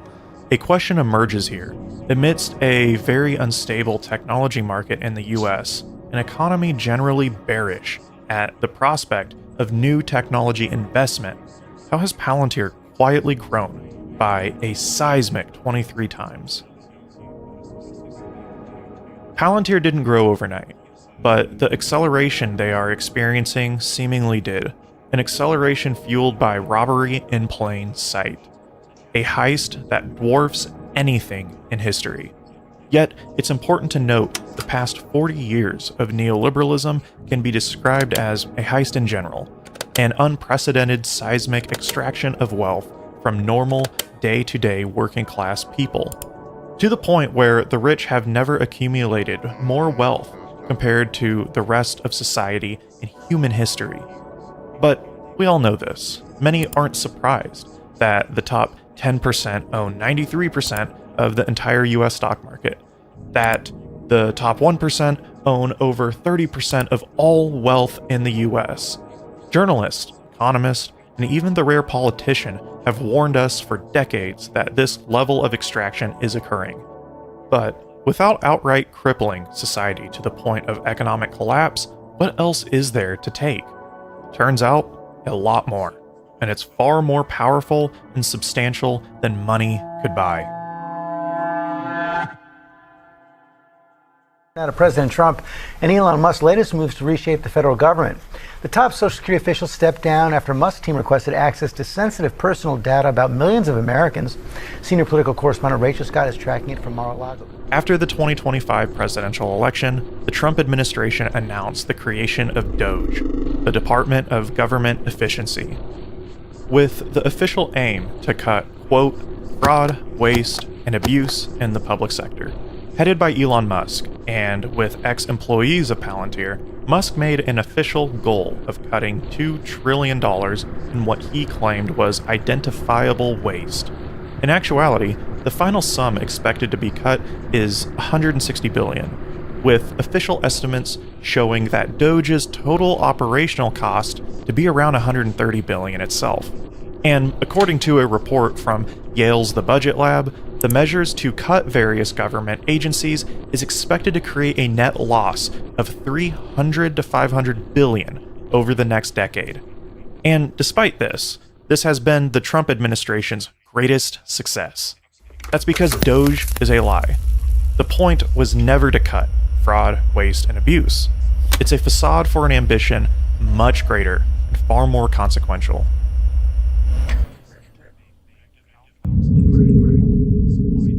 In February of 2025, members of DOGE gained root access to a plethora of government IT systems, such as the National Oceanic and Atmospheric Administration and the U.S. Agency for International Development.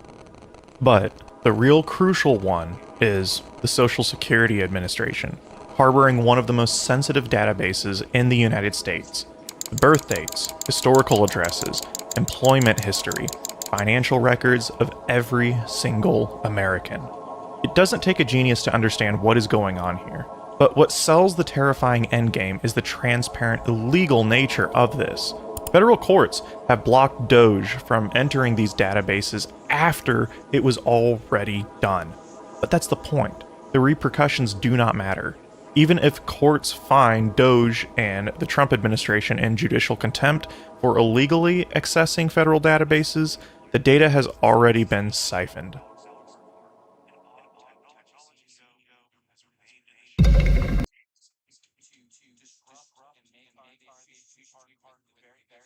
Do you want to know where to invest $1,000 right now? Well, forget about AI, quantum computing, electric vehicles.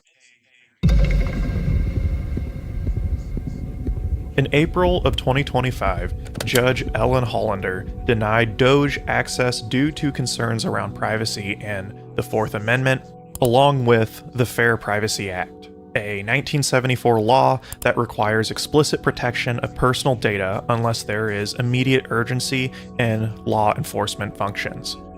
Which, as the courts reflected, there clearly is zero urgency to combat crime that would necessitate unfettered access to the Social Security Administration's database.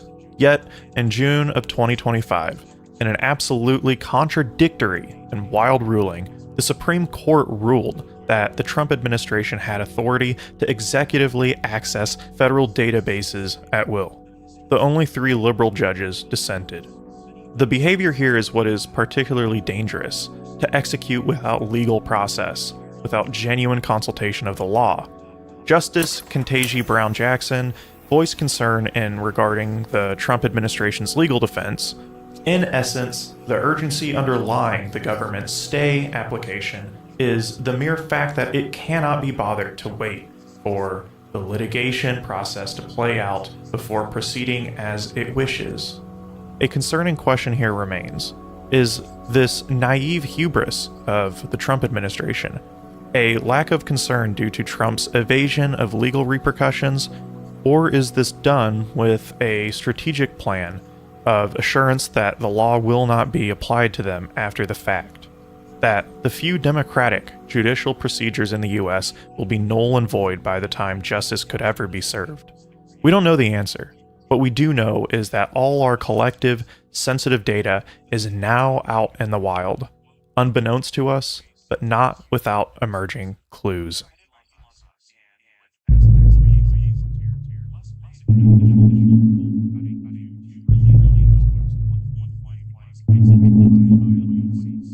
In May of 2025, a New York Times article highlighted the Trump administration's plan to create a centralized database on every single American citizen. Palantir is set to lead the charge. Little is known how this database will be constructed, what technical data will exactly be used.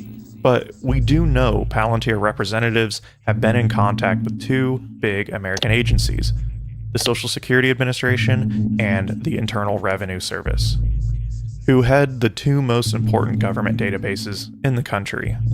It's important to note how information systems work. One might argue that our data is already in a specific state database, that the entirety of our information is already available to the state at large. This framing is incorrect. It presupposes that the state is a single entity, able to executively access specific data at will. Information systems are much more fragmented, and that's on purpose. The Social Security Administration will not have access to the same data as the Department of Health and Human Services. It's the centralization that changes everything, and the horror of this conundrum is twofold. The state now has unfettered access, a single executive database to pull from. And now, it's not just the state. A third party and private entity, Palantir, owns the keys.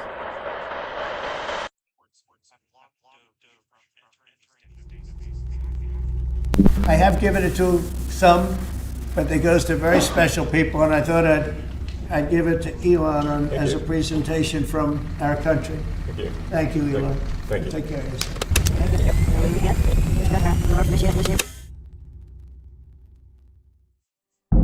All of this was under the political banner of efficiency. Trump's administration wanted to stop fraud, waste, and abuse by eliminating information silos through the process of, quote, removing unnecessary barriers to federal employees accessing government data and promoting interagency data sharing are important steps towards eliminating bureaucratic duplication and inefficiency while enhancing the government's ability to detect overpayments and fraud. The efficiency was made possible by tearing down the legal, privacy, and data protections in place to protect American citizens from third parties. And the Trump administration handed the keys of our most sensitive data to one of the most sophisticated data organizations in the world. But you may ask, for those of us around the world, for those of us who don't care about data integrity, what does this mean for us? Well, It means everything, because everything is at stake. Information is a currency far greater than the dollar or any tangible asset. It allows for the prediction of that very everything, and Alex Karp understands this. With them being the winner of the world, because if they're winning, it means other people are losing. What do you think of that? I don't think in win-lose. I think in domination.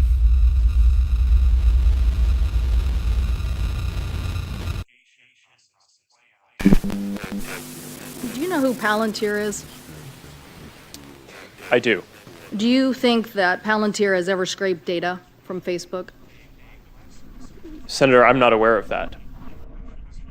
We've entered what theorist Shoshana Zuboff calls surveillance capitalism, an economic system that doesn't extract value from your labor, but from your behavior itself. Every search, pause, purchase becomes raw material for algorithms that predict and modify what you will do next. And it's a surplus you give out freely, while scrolling social media, visiting web pages, much of your digital life. This might seem overly theoretical and dramatic in nature, but this model of extraction is right here. Bruce Schneier, a cryptographer, computer scientist, and author, coined it perfectly. Surveillance is the business model of the internet. We build systems that spy on people in exchange for services. Corporations call it marketing. When immigration data gets processed, Palantir and the state is not just tracking individuals, they're modeling migration patterns to engineer policy responses.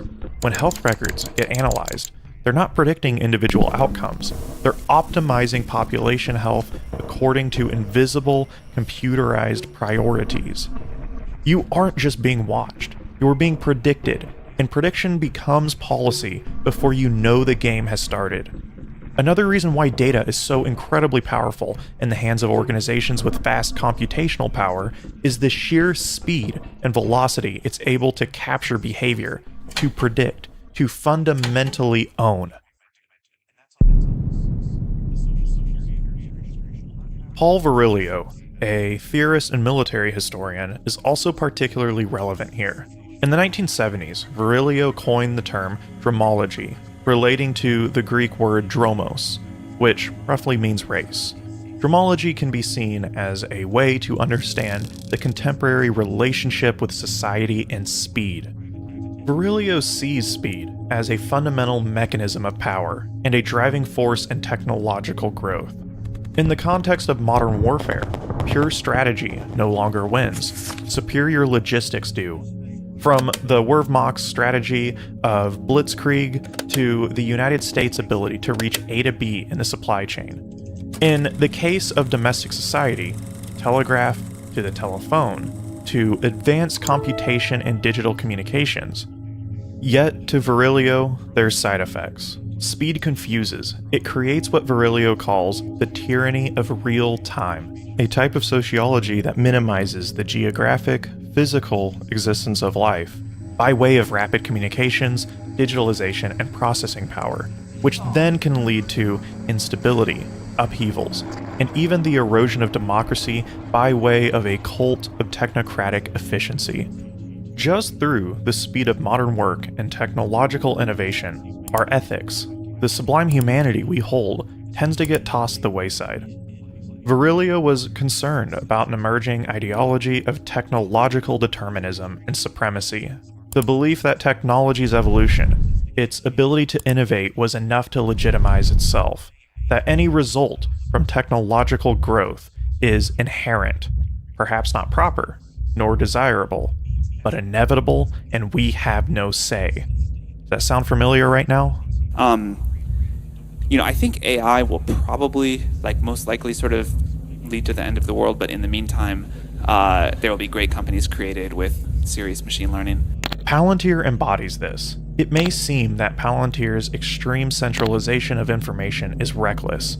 Arrogant executives foaming at the mouth at new quarterly increases and a bump in stock price. But this underscores the very intentional, real power grab that is happening, and the goal is not merely financial in nature.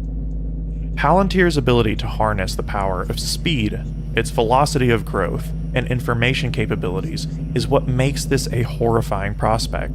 The effect of this is the evisceration of democratic procedure, expectations of privacy.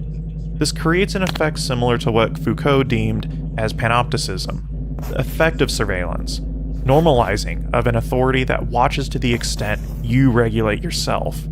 It's not just the mass collection of data of many across the globe, but the quiet acceptance, creeping normalization, the feeling of inevitability, that our entire DNA can be sequenced remotely, our behaviors, mental patterns, synthesized and predicted. Private health insurers and/or state healthcare systems may have access to nearly all of your data and have the power to make predictions on health outcomes. They may deny your care based upon specific behaviors, your whereabouts, and weekend activities. Marketers can target individuals with accuracy we've never seen, based upon biological makeup, your spending habits.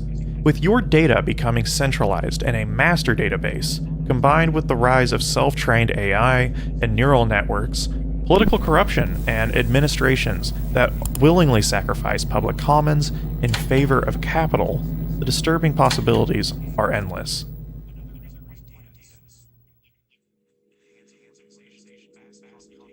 But not all is lost. We create new data every day, and much of it is under our control. While not all, we have ownership and agency around how and when much of that data is shed. On the front of a state-sponsored centralized database, explicit political pressure is about all we can do. This is a unique dilemma not even security researchers would have predicted. This is relatively new territory. It must be conveyed as a crisis alongside and equal to issues such as climate change, money, and politics, which it absolutely is. There's also a lot we can do individually to combat the peripheral data collected by private, large-scale tech platforms, such as social media, online shopping, and general computer use. While this goes beyond the full scope of the video, we can limit our footprint, avoiding the gold mine we create for corporations that are contrary to normal people's existence, using open source software, refusing to use tech platforms that make you the center product. Or, if you must, poison their data sets. Never use real names. Give false addresses. Make their data completely inoperable. As individuals, we can still control what data private entities collect from us. In theory, we can destroy the very fabric that makes corporations such as Google profitable. What is more difficult is a state-ran, centralized database, though. Digital hygiene and individual habits don't equally apply here. There will need to be collective pressure, and we will have to work together. But it's up to us, whether or not we will approach these challenges with a cynical nihilism, a laziness that accepts defeat before the race has finished. Or we can move forward with the courage and understanding that we still fundamentally control the keys. Thank you all for watching and making it to the end. I have a request. These videos are incredibly time-consuming and expensive to make, and I couldn't do it without the support over on Patreon. If you enjoyed this video, consider pledging just a few dollars a month. While we're here, I want to also give an extra special shout out to Jay Roberts and Cedric Watman. You two have gone above and beyond, and I appreciate it immensely. For everyone else, I hope to see you all in the next.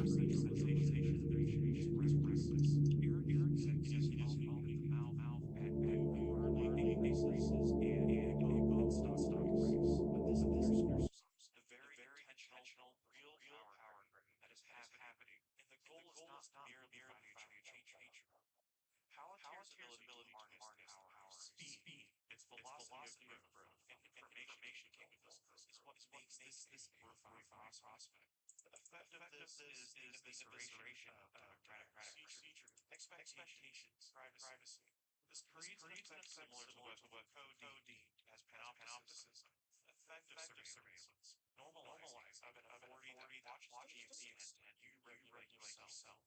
It's not just the mass collection of data, many across the globe, but quiet acceptance, creeping normalization, the feeling of inevitability, that our entire DNA is sequence of our behaviors, mental patterns, decide and predict. Private health insurance and or state health systems may have access to all of your data and have power to make predictions on health outcomes. They may deny your care based on specific behaviors, your whereabouts, and activities. Marketers can target individuals for behaviors you've never seen, based upon biological makeup or spending habits. With your data becoming centralized in a master database, combined with the rise of self-trained AI and neural networks, political corruption and administrations that willingly sacrifice public comments in favor of capital, disturbing possibilities are risks.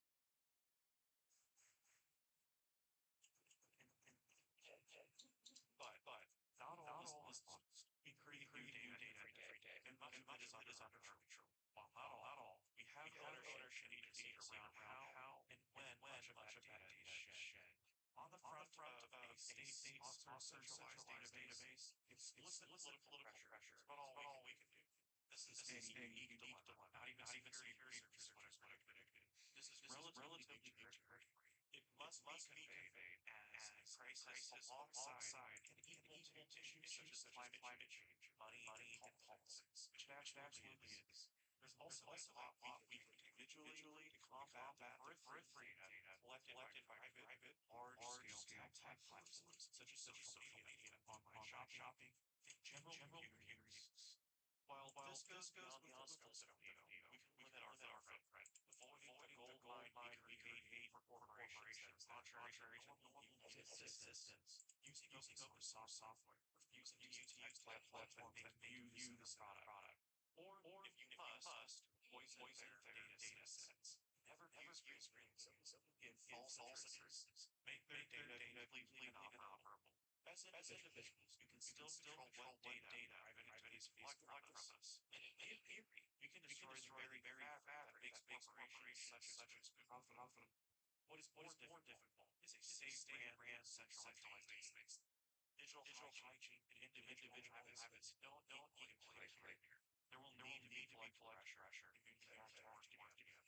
But it's up to us whether or not we will first challenges with citizens in lazy accept defeat for race that's finished. Work we can move forward with courage and understanding. Peace still fundamental control is. Thank you all for watching the video. I have a request. These videos are incredibly time-consuming and expensive to make, and couldn't do without the support on Patreon. You enjoyed this video? Consider pledging just a few dollars.